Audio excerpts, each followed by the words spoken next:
साध संगत जी बड़े प्यार और सत्कार से बोलिए धन निरंकार जी। सभी के पावन पवित्र चरणों में प्यार भरा धन निरंकार। सतगुरु माता सुदीक्षा शबिंदर हरदेव जी महाराज की जय। निरंकारी राज माता गुरु बचन अवतार की जय। सत्संग जी, बड़े सुंदर पल होते हैं जब परमात्मा का याद, सतगुरु का याद, संतों महात्माओं की याद आती है। वो पल सुंदर होते हैं। सत्संग जी, 10 एक कहानी विचार रखेगा, आशा परवान करिएगा।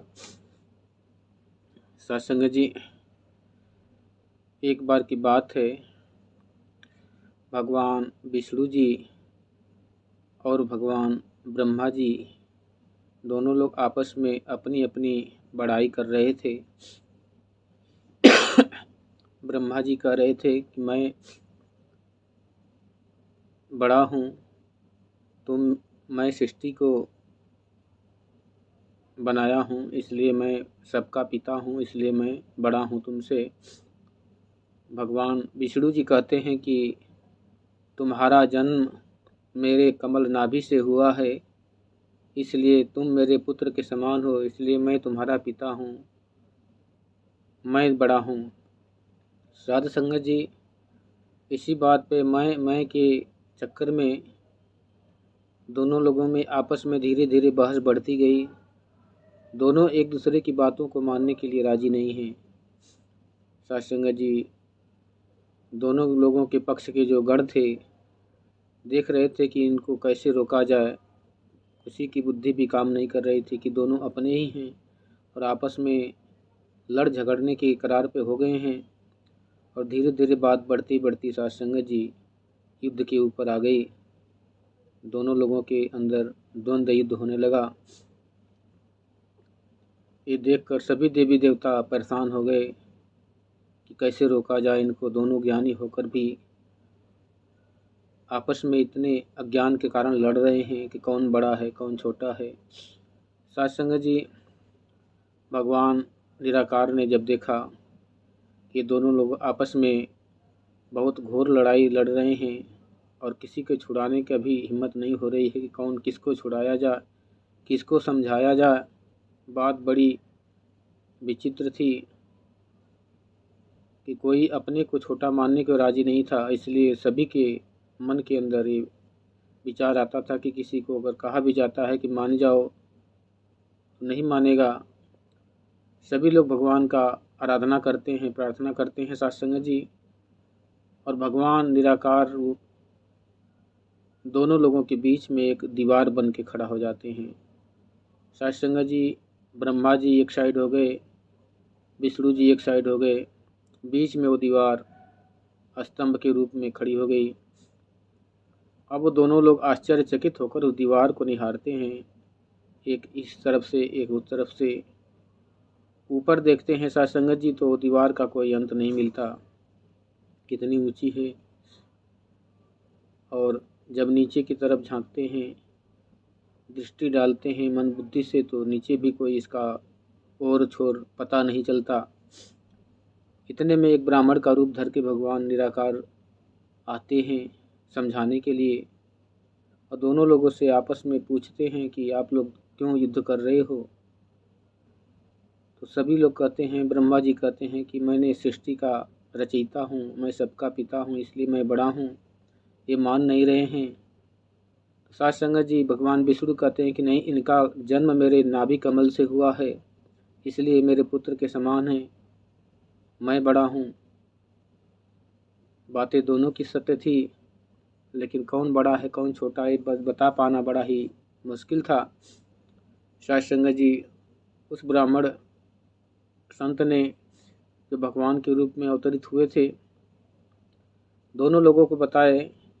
भगवान विष्णु को बोले कि आप पाताल लोक में जाने के लिए आपके अंदर शक्ति है, आप इस दीवार को पता लगा के आओ कि ये दीवार नीचे कितनी दूर तक इसकी पहुँच है, कहाँ पर ये ख़त्म है। और ब्रह्मा जी का कहते हैं कि ब्रह्मा जी, आप तो ऊपर के वासी हो, आपको ऊपर जाने के लिए शक्ति है, आप इसका ऊपर से पता लगा के आओ कि दीवार अंत कहाँ है। साथ संगत जी दोनों लोग कहे के अनुसार चले गए कि जो पता लगा के आएगा सच्चे सच्चे जल्दी आएगा वही सबसे बड़ा होगा। ये शर्त रख दी गई। दोनों लोग जल्दी जल्दी अपने हिसाब से पूरी शक्ति से भगवान विष्णु पाताल लोक में गए और ब्रह्मा जी ब्रह्मलोक में गए पता लगाने के लिए। सासंग जी भगवान विष्णु जितनी शक्ति थी उतनी दूर जाते जाते थक गए, हार गए, लेकिन उस दीवार का कोई अंत नहीं मिलता। हार मान के उन्होंने लौटना ही समझा कि लौट चलते हैं, इसका तो कोई अंत ही नहीं बनता। उन्होंने अपनी हार मान ली और लौट आए।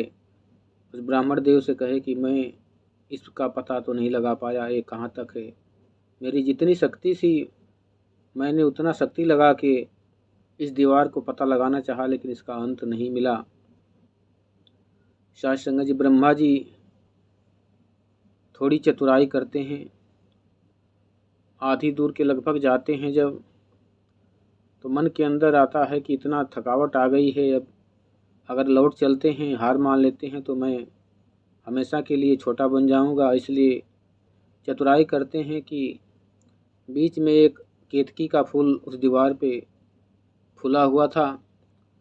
उस केतकी को गवाही के रूप में उन्होंने डांट फटकार लगाया, धमकाया कि तुम अगर गवाही मेरी नहीं दोगी कि मैं ऊपरी सिरा पे था लास्ट पे, तो तुम्हें मैं श्राप दे दूँगा, भस्म हो जाओगी।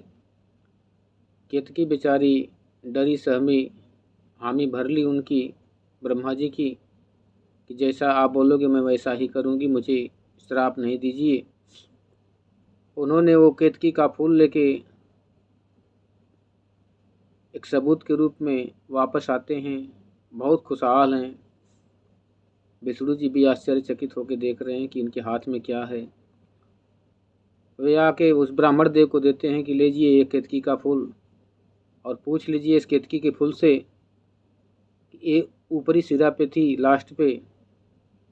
और अपने ही उस केतकी को कहते हैं कि बताओ, बोलो तुम ऊपरी सिरा पे थी कि नहीं। वो हामी में अपनी मुंडी स्वीकार कर देती है, हाँ कर देती है। भगवान जाननहार होता है, कहते हैं कि घट घट की जानता है। वो तो रूप बना के भगवान परीक्षा ले रहे थे कि कौन सत्य है कौन असत्य है। तो भगवान ने देखा कि केतकी भी इनकी श्राप के कारण झूठ बोल रही है, तो उसको भी उन्होंने श्राप दे दिया कि जाओ, तुम सुंदर तो रहोगी लेकिन किसी पूजा में तुम्हें शामिल नहीं किया जाएगा। केतकी को ये श्राप मिला और आज तक उसको केतकी का फूल को कहीं पूजा में सम्मिलित करना अपराध माना जाता है। और सासंगत जी ब्रह्मा जी का जो सिर झूठ बोला था, ब्रह्मा जी के 4 सिर थे, पूर्व पश्चिम उत्तर दक्षिण, चारों सिरा इनका था। लेकिन सासंगत जी जो सिरा झूठ बोला उस सिर को ही भगवान ने अपने चक्र से काट दिया। सासंगत जी ये निराकार का कोई अंत नहीं है, इसलिए सबसे बड़ा ये निराकार ही है। इसके आगे जब हम मैं को समर्पण कर देते हैं तो मैं ही इंसान को अपराध के मार्ग पर ले जाती है, अहंकार के मार्ग पर ले जाती है। सतगुरु इसी को, अहंकार को कहते हैं कि मैं को ख़त्म कर दो तू में, कि तू निरंकार, तू सबसे बड़ा। तो सासंगत जी जब हम तू करते हैं तो हमारा अहंकार खत्म हो जाता है, मैं मेरी में ख़त्म हो जाता है, इसमें एकमिक हो जाता है, मिल जाता है। फिर मेरे अंदर कोई भावना अहंकार की नहीं रहती। तब जाके सासंगत जी इस संसार के बंधन से इंसान पार होता है। सासंगत जी ऐसे ही अज्ञानता के कारण इंसान आज संसार में युद्ध और लड़ाई कर बैठता है, अज्ञानता से कि मैं बड़ा हूँ मैं छोटा हूँ। अगर सासंगत जी देखा जाए इस शरीर के लेवल से हटा के, तो ना कोई बड़ा है ना कोई छोटा है, सबकी आत्मा एक समान है। लेकिन साथ संगत जी भौतिक शरीर के पाने की वजह से कोई वृद्धा है, कोई बड़ा है, कोई विशाल है, कोई शक्तिशाली है, कोई ज्ञानी है, कोई अज्ञानी है, कोई पागल है, कोई मूर्ख है, कोई वक्ता है। ये सभी कुछ साथ संगत जी ये सृष्टि के प्रभाव से होता है। जैसा हम व्यवहार करते हैं वैसा गुण हमारे अंदर भरता जाता है। तो साथ संगत जी हमेशा अपने हृदय के अंदर सद्भाव का और प्रेम का ही, भक्ति वाला भाव बना के रखना है कि सबका भला करो भगवान, सबका सब विधि हो कल्याण। बड़े प्यार और सत्कार से बोलिए जी धन्य निरंकार जी।